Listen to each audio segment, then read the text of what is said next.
आज के इस अवसर पर माननीय मुख्यमंत्री श्री मोहन यादव जी, नेता प्रतिपक्ष श्रीमान उमंग संगार जी, हमारे पूर्व मुख्यमंत्री श्री शिवराज सिंह जी, जगदीश देवड़ा जी, राजेंद्र शुक्ल जी, गोपाल भार्गव साहब, डॉक्टर सीता सरण जी, गिरीश गौतम जी,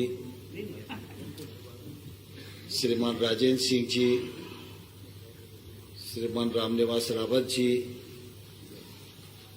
श्रीमान हेमंत कटारे जी,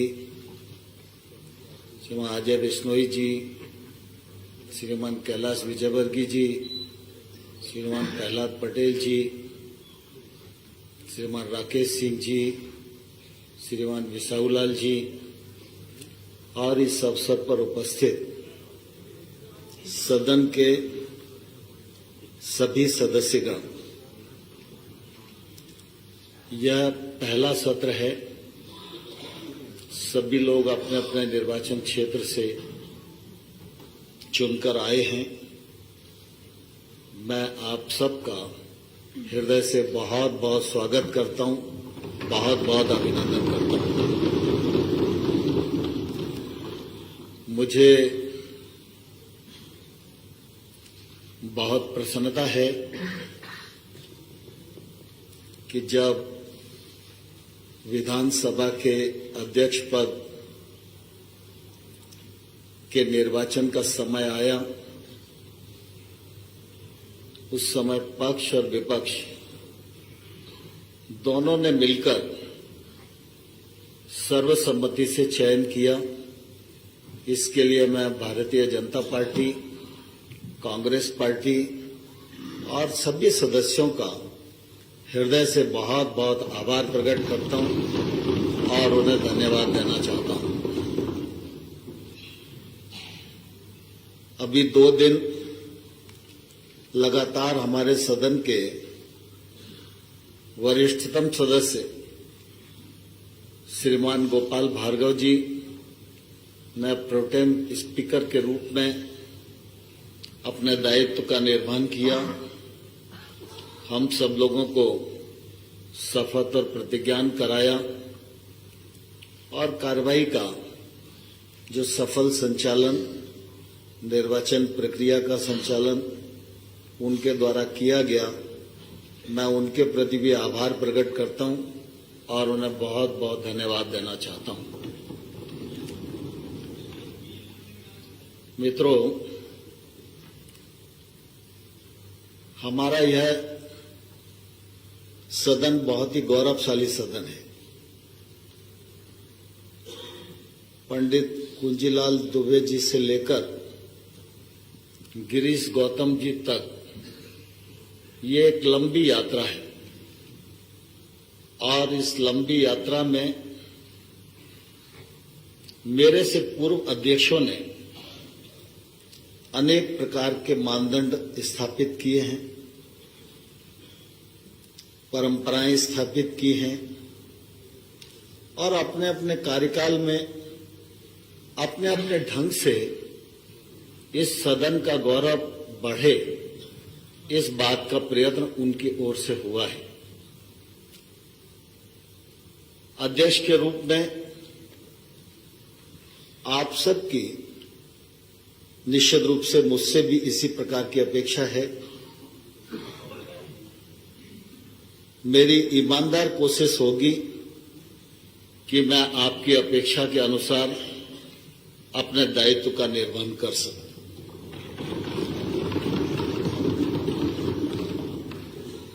मेरे निर्वाचन के पश्चात विभिन्न माननीय सदस्यों ने मेरे बारे में अपने विचार व्यक्त किए। मुझे नहीं मालूम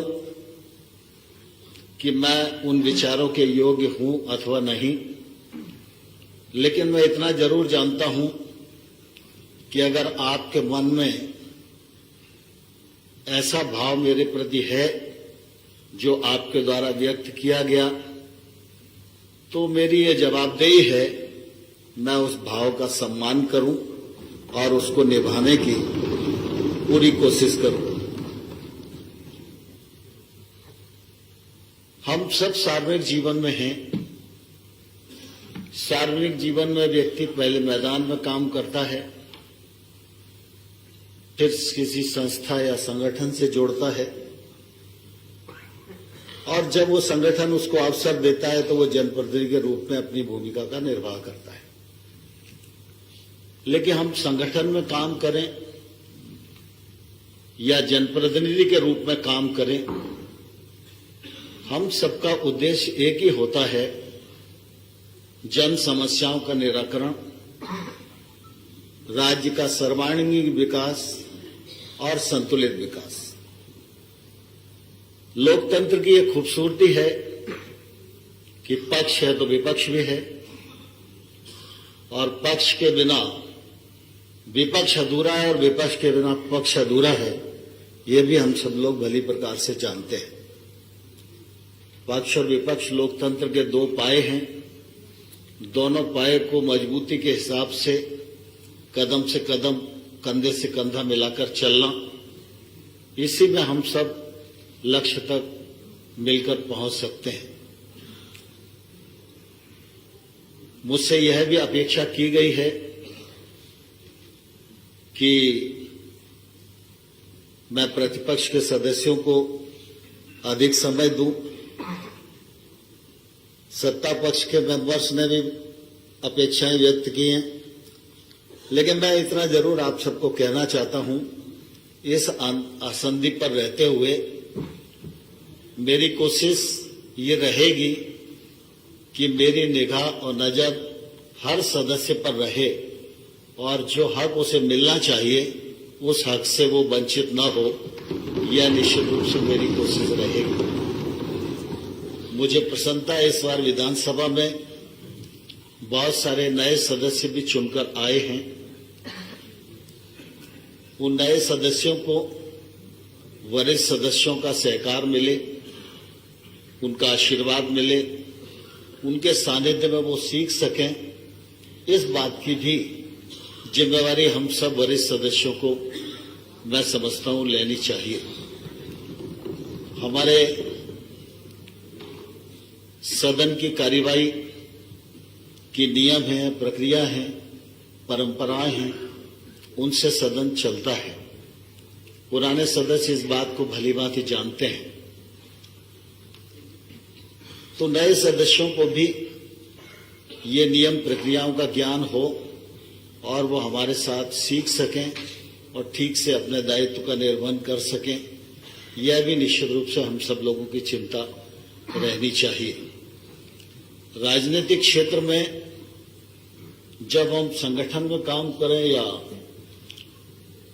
जनप्रतिनिधि के रूप में काम करें, तो मैं अपने अनुभव से यह जरूर आग्रह करना चाहता हूं कि राजनीतिक क्षेत्र में काम करने वाला व्यक्ति जितना अधिक अध्ययन करेगा, उतना अधिक वो सार्थक जीवन व्यतीत कर सकेगा और लोकतंत्र में सार्थक भूमिका का निर्वहन कर सकेगा। सामान्य तौर पर वर्तमान राजनीतिक जो परिदृश्य है, उसमें भौतिक भूमिका ज्यादा है, और इसलिए कई बार अध्ययन का जो पक्ष है वो ओझल हो जाता है, और अध्ययन की जो शून्यता है वो निश्चित रूप से फिर किसी भी मनुष्य को शॉर्टकट ढूंढने के लिए विवश करती है। और इसलिए हमारे पूर्वजों ने एक बहुत ही समृद्ध लाइब्रेरी इस विधानसभा में बनाई है। उस लाइब्रेरी का उपयोग नए सदस्यों ने तो करना ही चाहिए, लेकिन पुराने सदस्यों को भी ऐसा नहीं मानकर चलना चाहिए कि वो सब कुछ सीख गए। हम सब जानते हैं कि सार्थक जीवन इसी में है कि हम अपने भीतर हमेशा विद्यार्थी भाव को जिंदा रखें। व्यक्ति कितना भी पढ़े, कितना भी अनुभव करे, फिर भी सीखने के लिए पढ़ा ही रहता है, और जितना व्यक्ति सीखता है तो समाज में बांटता भी है। उसका लाभ समाज को भी होता है, उसके दल को भी होता है, उसके क्षेत्र को भी होता है, और जिन जिन क्षेत्रों में वो काम करने के लिए जाता है उन क्षेत्रों को भी निश्चित रूप से वो लाभ मिलता ही है। प्रश्न है, ध्यानाकर्षण है, ये एक अपनी प्रक्रिया है। इसमें जितने अध्ययन के साथ हम तैयारी रखेंगे, सरकार को उतने ही अध्ययन के साथ जवाब देने के लिए विवश होना पड़ेगा और जवाब सार्थक आए, समस्या की जड़ तक हम जाएं, तो ये बहुत जरूरी है। एक उदाहरण मैं आपको देना चाहता हूं। मैं प्रतिपक्ष का सदस्य था और रत्नेश सालोमन उच्च शिक्षा मंत्री थे। तो मैं जिस विधानसभा क्षेत्र का सदस्य था, उस विधानसभा क्षेत्र में 2 शासकीय महाविद्यालय थे। उनके पास अपना भवन नहीं था। तो जैसे ही सत्र शुरू होता था तो सरकार ये कार्रवाई शुरू कर देती थी कि इनको किसी दूसरी बड़ी बिल्डिंग में भेज दो। अब बड़ी बिल्डिंग में जाएंगे तो मेरे विधानसभा क्षेत्र से बाहर जाने वाले हैं। तो मेरी कोशिश ये रहती थी कि भाई अपन विधायक है तो अपने यहां का कॉलेज तो जाना नहीं चाहिए। तो बड़ी कोशिश की, लेकिन उस समय पैसे का अभाव रहा। तो मैंने कई बार प्रश्न लगाया। एक बार रत्नेश सालोमन जी ने मुझे जवाब में कहा कि आप विधायक निधि से जितना दे दोगे उतना हम सरकार से दे देंगे। तो मैंने उस समय दोनों महाविद्यालयों के लिए 10-10 लाख रुपया दे दिया। अब एक महाविद्यालय की बिल्डिंग बनाने में 85 लाख रुपया लगता था, लेकिन वो कम था। लेकिन काम शुरू हो जाएगा तो महाविद्यालय रुक जाएगा, यह मेरी कोशिश थी। तो मैंने इतनी कोशिश की उन दोनों महाविद्यालयों को बनाने के लिए। आजकल प्रद्युमन सिंह जी उस विधानसभा क्षेत्र का नेतृत्व करते हैं कि मैं इन वर्षों में राज्य और केंद्र सरकार में विभिन्न विभागों का मंत्री रहा हूं, लेकिन जिन विभागों का मैं मंत्री रहा हूं उस विभाग की किसी मांग संख्या का मुझे क्रमांक याद नहीं है। लेकिन उच्च शिक्षा विभाग की उस कालखंड में मांग संख्या 44 होती थी जिसमें कॉलेज की बिल्डिंग बनाने के लिए पैसा होता था। तो मैंने इतनी बार कोशिश की कि और उसके बाद में कोशिश के परिणाम स्वरूप पैसा लेने में सफल हुआ। आज दोनों बिल्डिंगें बनी हुई हैं। तो मैं कुल मिला के कहना ये चाहता हूं कि सदस्यों को जो प्रश्न उठाएं उसको लॉजिकल एंड तक ले जाना चाहिए।